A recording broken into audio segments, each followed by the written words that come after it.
Kitu kingine ambacho kwako wewe unaishi Afrika ama Tanzania unaweza kuona ni kitu cha ajabu, lakini kwa huku Ulaya ni jambo la kawaida, ni ziwa lililoganda. Nazungumzia ziwa la maji ama kwa Kiingereza wanasema lake, au sio? Ni kawaida inapofika vipindi vya baridi tunaita winter, kuanzia mwezi wa 12 mpaka mwezi wa 2 wa 3, baridi inapokuwa kali sana, maji huwa yanaganda.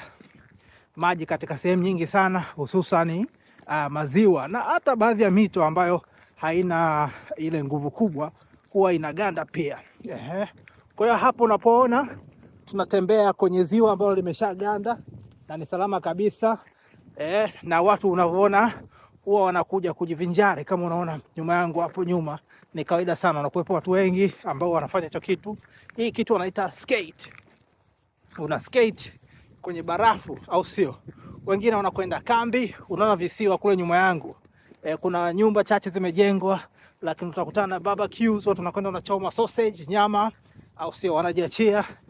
Ni vipindi ambavyo mtu unatoka nje, unapata hewa fresh, unapata view mpya, una relax. Kwa hata mimi hivi nimekuja na vijana wangu, wanajiachia, wanateleza, wanafurahi. Inatuliza akili, inarejesha afya ya mawazo tuseme, ama afya ya roho. Yes, kwa hii ni kitu moja very interesting. Wanadai kwamba kukiganda hapa of course panaonekana pako tofauti kwa sababu pamesafishwa, imeondolewa hii barafu ya juu hapa, snow. Kwa pamesafishwa ili wale wanaotumia viatu vya kuteleza waweze kuteleza bila shida. Lakini huko kwingine kwenye rangi nyeupe ni kuna barafu bado, zile snow ama theluji zipo kwa wingi, ndio maana unaona tofauti hiyo. Yes, lakini usalama upo mkubwa sana.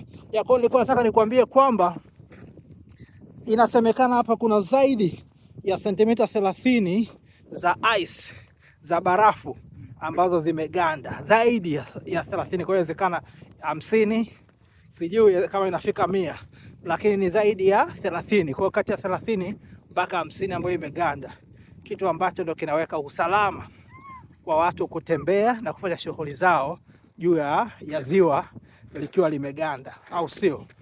Yes, wengine wanapita mpaka na magari, wanaendesha mpaka na magari. Kuna baadhi ya route nimeziona wanapitisha kabisa, kwamba wale ambao walikuwa wanazunguka baada ya kuganda sasa wanaweza wakakatisha. Kwa hiyo ndio hivyo, ni kwa huku vipindi vyote kwao ni vipindi vya baraka niseme. Wamejifunza namna ya kutumia mazingira kwa manufaa yao, au sio? Ingawa tunawatamania wazungu na haya mambo ya barafu, sijui matheluji manini, amini usiamini nakwambia Afrika tumebarikiwa. Tumebarikiwa sana.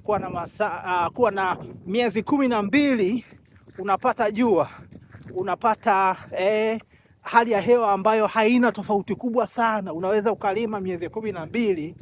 Aisee, wanasema ni baraka kubwa sana. Ni baraka kubwa sana. Ni vile sisi bado hatujawa na ile charge ya kusema kwamba hebu tutumie tulivyo navyo, to take advantage ya baraka tulizopewa. Ndicho kitu ambacho naona bado tuko chini sana kwa upande wa Afrika. Ila siku tukiamka tukajua namna ya kutumia, namna ya kutake advantage kwenye baraka tuliopewa na Mwenyezi Mungu, haki ya nani tena? Tutafika mbali. Kwa binafsi najifunza na ninaamini nitakuwa sehemu ya chachu kwako wewe ulioko Tanzania na wewe ulioko Afrika, au sio? Mungu ibariki Afrika, Mungu ibariki Tanzania.